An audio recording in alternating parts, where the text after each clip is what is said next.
I think it's so important because out of a really good intention, there's a sense of urgency. And that urgency Mm, drives that, well, let's just do some stuff. So we try to turnkey everything. We're going to actually just make it actionable, meaning there's strategy stripping. The teachers don't understand the why behind it. They don't know how to modify it in the moment. And they're just doing the same thing over and over like it's a magic wand. Versus the personal trainer doesn't do that. They assess who's in front of them, what their level of motivation is, what their health background is. They take all this information in and design a program and coach you when get a little off track and like help you overcome whatever the obstacles are. It is an mm, interactive thing. And I do think the kind of seductive shortcuts that's kind of driven by this urgency is really what gets us off track.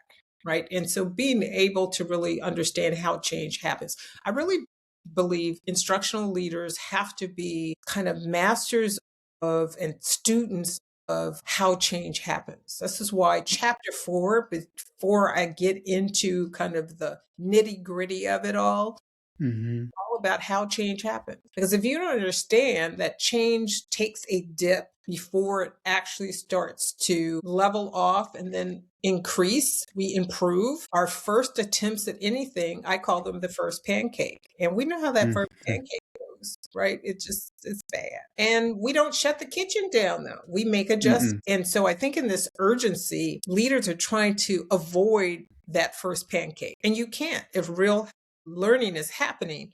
But when you can set up an inquiry approach amongst adult learners, then you go slow to go fast, right? And so mm, that's the key principle, right? You get small to go big. We want to go big and fast.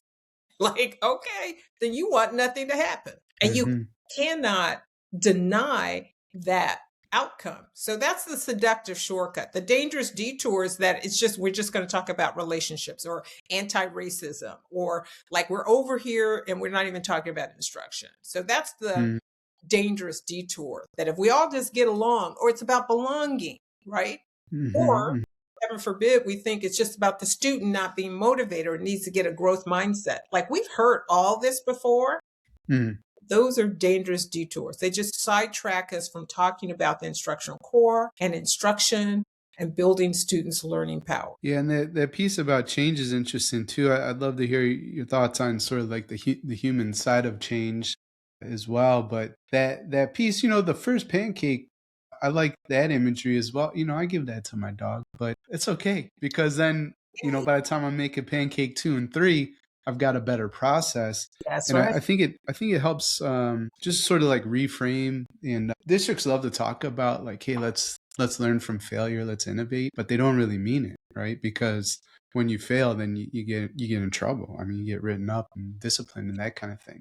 I But tell you, go ahead. no, I was just gonna say that to me, that's what the first pancake is. Like That's you learned what was working and what didn't work, and that leads to improvement. That's the point I want. I think to piggyback on that point is the reason that they abandon it is they go try to go big too quickly. Mm, So what I always suggest, and it is really hard for leaders, you start with a small band of sparks in your school. And it's like, well, every teacher needs this, or we need like you haven't even figured out where the pitfalls are. hmm You haven't done your first pancake. Let your first pancake be small so you can make adjustments, you can build capacity, and then you can bring more in. So think about the rollout being concentric over, hmm you hmm know, 18 months versus this year everybody's going to do this strategy and none of it takes hold. And mm on top of that, you got 9 other initiatives that the teachers need to do, right? And so Right. now we got, initiative overload and teachers are not getting any real training in depth to actually